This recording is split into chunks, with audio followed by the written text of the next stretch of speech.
Hi, I'm John Green, and what's that? According to legal, I'm not John Green because that would be identity theft and fraud. So I'm not John Green, but this is still Rapid Review U.S. History. In this episode, we're going to discuss the causes of World War II. But to understand the complex geopolitical circumstances that led to the deadliest war in human history, we first have to look at how the global foreign policy in the 1930s was defined by a little skirmish you might have heard of called World War I. Mr. Green! Well, why are we talking about World War I when this video is all about World War II? Oh, me from the past. It's for the same reason that you watch the first movie before watching the sequel. Otherwise, you don't know who any of the characters are, you don't know the villain's backstory, you get up in the middle of the theater and just start randomly yapping until someone tackles you.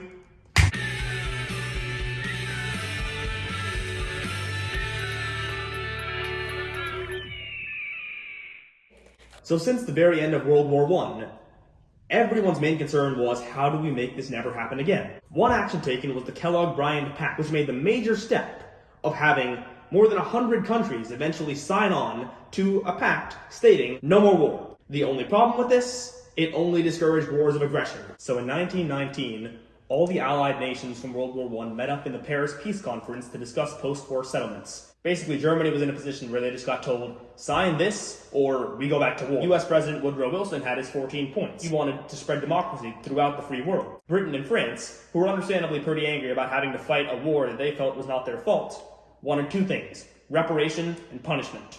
And they got it. What's this? It's a suspicious sheet of paper. A date which must not be later than March 31st, 1920. The German army must not comprise more than 7 divisions of infantry and 3 divisions of cavalry. The armed forces of Germany must not include any military or naval air forces. The Allied and associated governments affirm, and Germany accept the responsibility of Germany and her allies causing all the loss and damage. Oh, I don't need to read any more of this, it's obvious. It's the Treaty of Versailles.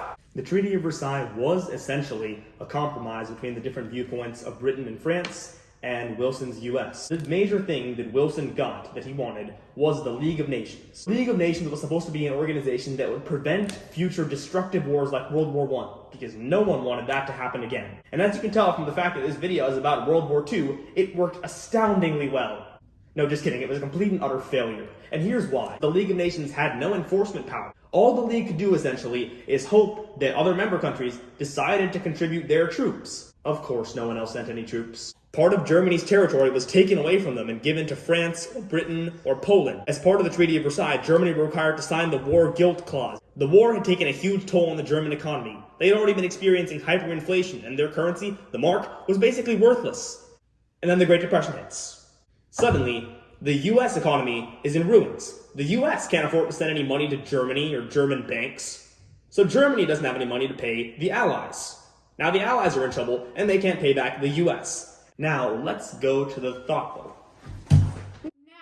Let's go to the idea square. Post-World War I, German economy was facing hyperinflation as they were burdened with paying reparations because of the Treaty of Versailles. As you can imagine, this made the Germans very angry. German nationalism was on the rise as Germans felt betrayed and humiliated after the war. One former soldier, known as Hitler, decided to join an ultranationalist party. He changed their name to National Socialist German Workers' Party. They became known as the Nazis. By 1921, Hitler was made as chairman of the Nazi Party. In 1922, Mussolini came to power. Mussolini had very similar ideas to Hitler. Hitler was inspired by him. The German economy was getting worse and worse. Anger fueled the Nazi Party. The party gained over 50,000 members. Fast forward to 1924, Hitler is in jail and he writes Mein Kampf. When he gets out of jail, he published the book and restarted the Nazi Party. By the election of 1930, the Nazi Party gets 18% of the votes and is represented in parliament. In 1932, Hitler decided to run for president. Hitler is able to get 35% of the presidential election vote. Due to a fire in the Reichstag building, the president fears communist uprising and restricts civil liberties. In the following election, Hitler got 44% of votes and remained chancellor. An act is passed which gives legislative power to the chancellor, and Hitler basically becomes the dictator of Germany. By 1933, the Nazis are the only legal party, and they have full control. Idea square out. What was that? Anyway, so with the average life of a German citizen being pretty terrible, the German citizens were extremely vulnerable to a strong leader coming forward and claiming that they could fix everything, which would be a great idea if that leader's name didn't turn out to be Adolf Hitler. So in the First World War, Italy had fought on the side of the Allies and had endured some truly brutal battles in the Alps. During the Paris Peace Conference and Treaty of Versailles, they had really wanted some good reparations or compensation or a good place in the new order. Instead, they got basically none of that. So the Italian people were pretty frustrated. Then along comes Mussolini. Italy really tried, but they were pretty ineffective throughout the entire World War and ended up switching sides due to, frankly, being useless. Up until 1850, Japan was entirely isolationist in their trade policy and their foreign policy. After 1850, Japan was forced to trade with other countries by the US and a certain Commodore Matthew Perry. As a result, they beefed up their military drastically through the Meiji Restoration and became a serious world power and started imperializing themselves. After World War I, the Western powers told Japan to cut it out. Japan reluctantly agreed. The Western powers then proceeded to imperialize all over East Asia and Southeast Asia. That's all. Thanks for watching, and we'll see you next episode. Crash Course is sponsored by...